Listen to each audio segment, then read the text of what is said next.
আসসালামু আলাইকুম, welcome to breaking নিউজের পক্ষ থেকে আপনাদের জানাই সবাইকে স্বাগতম। আজকে আপনাদের জন্য নতুন একটি খবর নিয়ে হাজির হয়েছি, সেটি হচ্ছে গরম নিয়ে দুঃসংবাদ।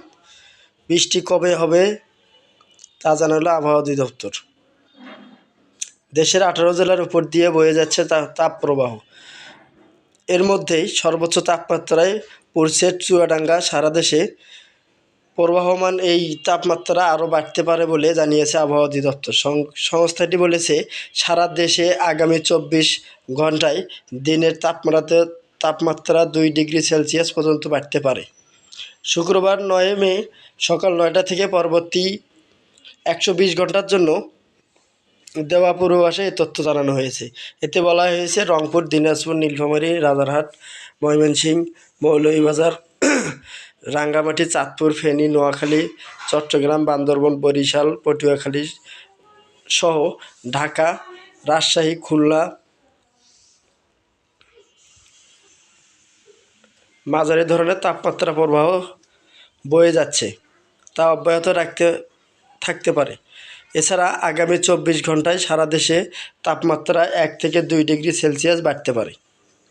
আবহাওয়া অফিস জানিয়েছে, আগামীকাল শনিবার 9টা থেকে পরবর্তী 24 ঘন্টায় অস্থায়ীভাবে আংশিক মেঘলা আকাশসহ সারা দেশের আবহাওয়ার প্রধানত শুষ্ক থাকতে পারে।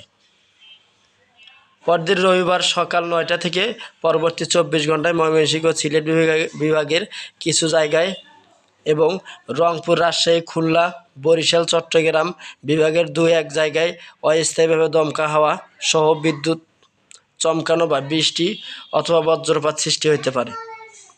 এছাড়া আগামী সোমবার 9টা থেকে পরবর্তী 24 ঘন্টায় ময়মনসিংহ ও সিলেট বিভাগের কিছু কিছু জায়গা এবং রংপুর, রাজশাহী, খুলনা, বরিশাল, চট্টগ্রাম 2-1 জায়গায় অস্থায়ীভাবে দমকা হাওয়া, বিদ্যুৎ চমকানো বা বৃষ্টি অথবা বজ্রপাত সৃষ্টি হতে পারে। আগামীকাল মঙ্গলবার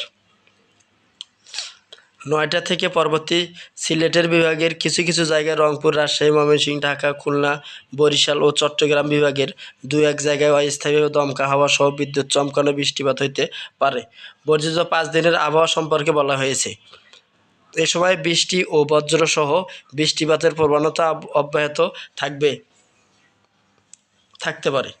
এদিকে গতকাল 6টা থেকে সকাল 6টা পর্যন্ত দেশের সর্বোচ্চ তাপমাত্রা রেকর্ড করা হয়েছে চুয়াডাঙ্গায় 39.7 ডিগ্রি। এ সময় সর্বোচ্চ বৃষ্টি ঝরেছে সিলেটে 46 মিলিমিটার। নতুন নতুন সব ভিডিও পেতে আমাদের চ্যানেলটিতে সাবস্ক্রাইব করে বেল বাটন অন করে রাখুন, যাতে সবার আগে সবসময় খবরটি আপনাদের মাঝে পৌঁছাইতে পারি। আসসালামু আলাইকুম।